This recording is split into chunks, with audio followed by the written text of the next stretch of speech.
Anyway, we've been thinking a lot about the weather recently, especially the way the power company Portland General Electric responded as more than 500,000 customers lost power during the recent snow and ice storm.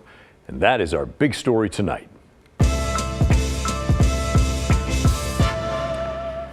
All right, Portland General Electric customers, this one's for you. The utility is still assessing the damage from the storm last week, and we know that you have lots of questions about what the company did and what seemed to go wrong with its systems.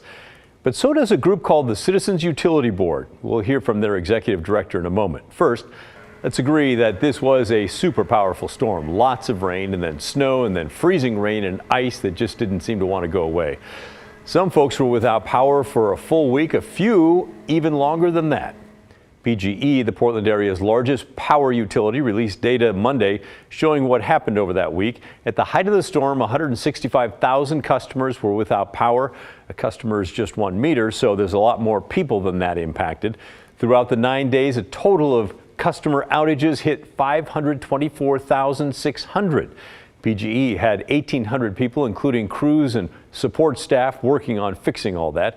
PGE says it fixed 23 big transmission lines and 69 smaller distribution lines and 14 substations.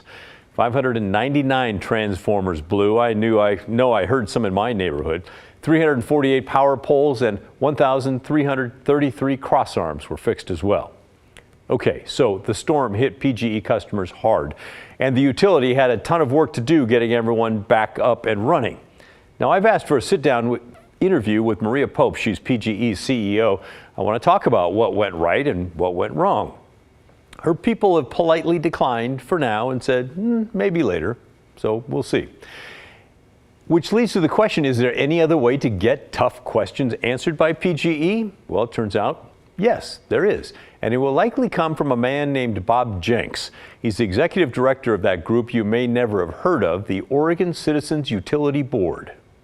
We've been around since 1984. We were set up by an initiative by Oregon voters who wanted a voice representing them at the Public Utility Commission, at the legislature. So we've been around for quite a few years.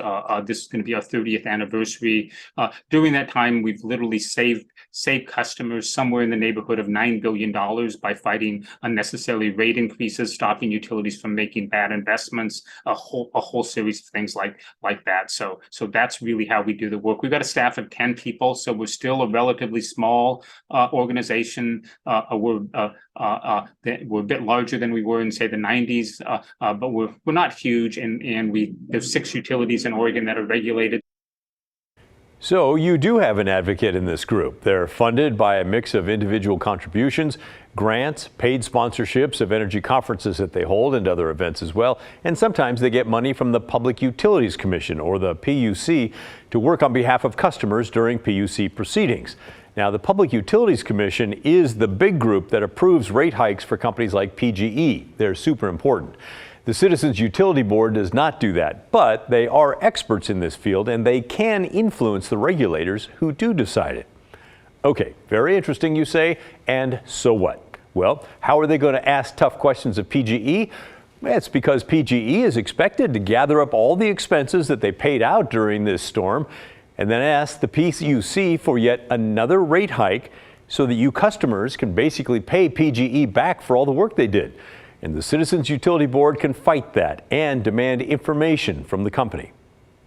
And we can look at what happened. Ultimately, PGE is going to ask for a bunch of money from customers to help cover the costs of the storm restoration. If the storm restoration was harder and more expensive and difficult to manage because these systems didn't really communicate well, the company didn't fully understand what was happening out in the field, then we can ask that the company not get full recovery for it. We can also in the process find out if there's fixes that the company needs to do in order to make the system work well. We can talk about sort of the systems that they have to have out of state and out of the area utility crews come in, is that big enough? Is the size of the base utility crews big enough? So there's a series of issues that can be explored in this, but ultimately, you can hold the utility accountable by not giving them full cost recovery for repairing and replacing the poles and wires and things that went down if they didn't have good systems in place in the first place going in and weren't prepared for this kind of storm. Jenks said his group has heard lots of complaints from customers about PGE, the time it took to get power restored, lack of communication from PGE, outages disappearing from the outage map, making it seem like the power was back on when in fact it was not. Which makes him want to ask about those automated electric meters that nearly every house and apartment have now.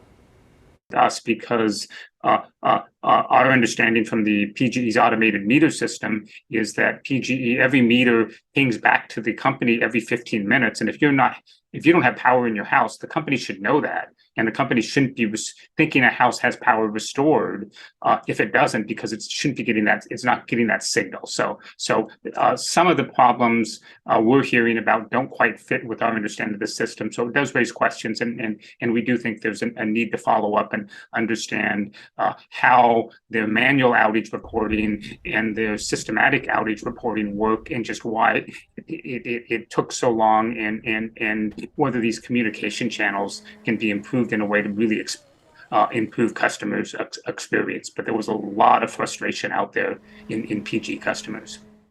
And the difference between manual and system reporting is, I gather, manual, somebody's picking up the phone and calling in. A system is there must be an automatic way that it's notified.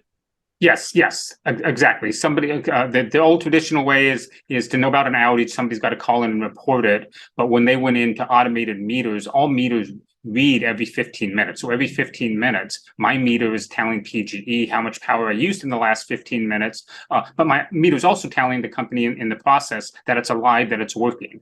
And if they're not getting that report, that should mean that meter's out. So how their mapping was suggesting that meters were working when they weren't, to me doesn't make sense. And maybe that's not what happened, but that's again what we've been hearing from customers. And so those are things that I think are worth exploring and finding out what happened.